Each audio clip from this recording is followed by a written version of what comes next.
one of the takeaways I got from it, and which is why I have you here, is Yeah. that it develops us in terms of building customer relations, right? Yes. So that was one of the biggest advantages of working in the auto industry, especially if you're on the front line, Yeah. interacting with customers on a daily Exactly. basis. Your confidence goes up, your knowledge base increases a lot. You're more aware of what is going on in and around you in terms of general affairs and everything. So Yeah. yeah, it keeps you in tune. And like I said, if you're a people person, then it comes naturally in the way you interact on a daily basis. Yeah. It's very true, honestly. It's very true. Like that like working with people and then trying, it taught me a lot of trying to see things from other people's perspective. Yeah, Because like prior to working in the automotive industry, you don't really realize how important somebody's car is, yeah. really, and that's something that it kind of taught me, like, and to be more sympathetic to people as well too, Right, right, right. Yes, because like, yeah, you're dealing with people of all walks of life, and yes, if someone comes in and their budget is tight, and you try to help them as much as possible, because at the end of the day, it's people, and we all have our many differences and personal problems and issues. So you try to help them as much as possible, and yeah, that's one of the biggest reward of yeah, working there, because you get to put a smile on someone's face, yeah, and they genuinely like and respected the fact that you made an effort to yeah, solve their problem. yeah. And you know what, like, there's like a handful of customers that you'll always remember, obviously, and like they would have been the ones that would make it all worth it, Yeah. at at the end of the day, you see, Mr. Whoever, and you're like, oh yes, like, yeah, I can talk to this guy for a bit. It's a good mental reset, or he's not gonna give me a hassle, or it's like he's gonna leave there thinking, like, knowing that he got a good service and knowing that you did the best you can, and he's not, you know what I mean? Like, they're not Right. expecting anything more or anything less, right? Yes, yes, definitely.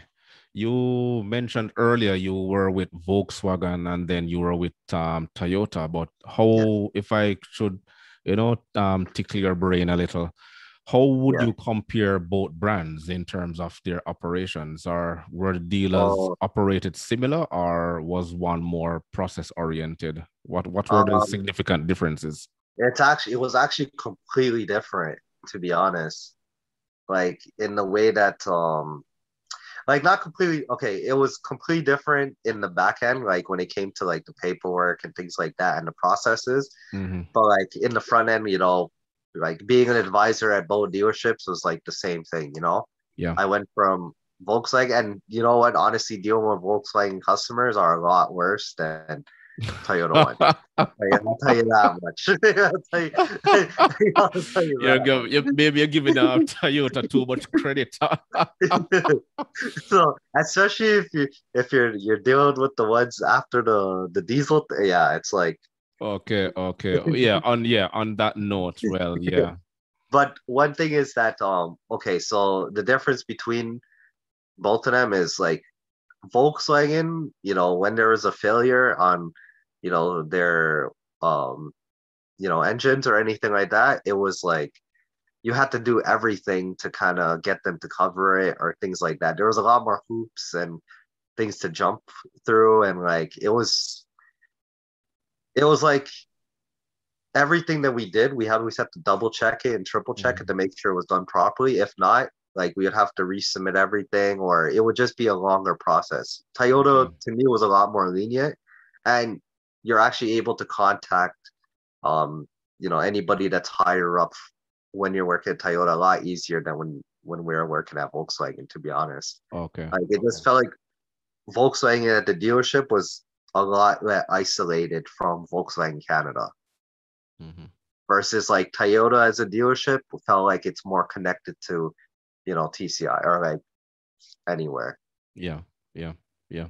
They tend to have that connection, and Yeah, that is why they're among the leaders in terms of yeah, the way they do things. Their processes are a lot easier, and they try to yes, make it as much as lenient as possible because yeah, they understand the fact that dealerships move cars, yeah, right? And customer relations, customer retention, and customer satisfaction is key. So mhm, they have to try to assist the dealers as much as possible. yeah. If the dealers are disgruntled, you won't be able to meet your numbers in terms of a manufacturing scale. So I mean, it's a never ending cycle. It But is. Yeah. And you know what? Like it's so much easier to when like to it was a lot easier at Toyota to get things done than it was at Volkswagen, to be okay, honest. Like with Volkswagen, it was just very like it was either yes or no. That was it. that was it. There was no gray areas. No gray areas. No gray areas. Just yes or no. That was it. And yeah, if you didn't like it, like I'm sorry. There's not much we can do. Like no matter what we did to contact Volkswagen, Right. Canada, they would no, no. Well, hopefully someone from Volkswagen Canada Yeah. sees this and try to improve as much as possible. But Honestly, yeah. Because like yeah, it wasn't easy working there because there was a lot of yeah, it wasn't, and the processes too. There weren't like at every Toyota the processes are more or less the same. yeah, At Volkswagen, no, every dealership had its own process. own processes, yeah, Yeah, yeah, yeah, yeah, because they didn't have standard operating procedures, and yeah, that is a factor in yeah, terms of compliance.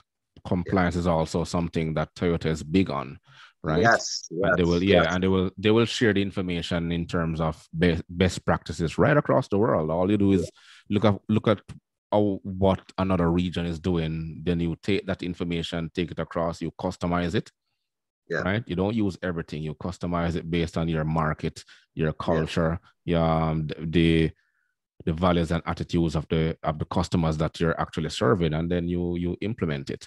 That's basically what it is, right? But I can't say much for Volkswagen. I've never worked with them.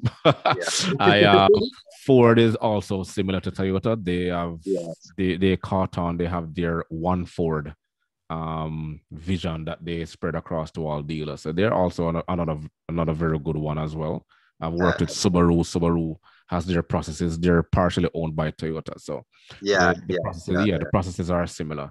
But hopefully they will improve as they go along because Exactly. the Like market, yeah, the market right now is not slowing down. Even though there's a yeah, pandemic, the market isn't slowing down. Electric vehicles are now here, so hopefully they'll get to it. yeah. Yeah, no, yeah, like this new shift to technology too. It's pretty amazing. Like the things that cars come with now and everything. So it's like I'm interested to see how things would play out in the dealership with all this new technology, Yeah, especially being on now the customer side. right. So like I would be interested in that, like to see how things, So now you're on the other side. You go Yeah, to the I'm on the dealership other now. side, yeah. So now you'll be able to scrutinize everything. Yeah, exactly. No, but it's like we were saying earlier about the processes, that is something that I think all companies should implement, like all like auto manufacturers, like have the same processes for all their dealerships. I think that would actually streamline a lot of things. Yes, yes, yes. The one that actually did it was Toyota themselves. They had the TPS, the Toyota Production System, that Yeah, a lot of other manufacturers and brands actually copied their system. That is why they are where they are right now. But if yeah, you're not constantly innovating and improving your processes as you go along, then you're going to be left behind. yeah, yeah, that's true. Okay, Pretty okay. true, yeah, Well, Ryan, it has been a pleasure. I know it's yeah, late. I know you want to get into bed, but yeah, yeah. I wanna thank you for taking the time out. It has been very educating, educational, educating, informative. And I wish you all the best in your new Thanks, endeavors, buddy. Thanks, right?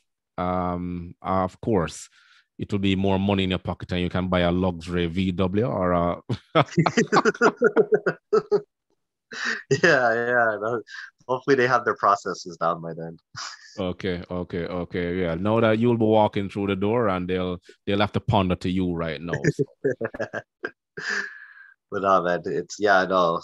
I appreciate you having me on. Of course. Right. And feel free, hit me up. And we can also, if you have anything else you want to share with us, by all means, let me know and then we can make it happen. For sure.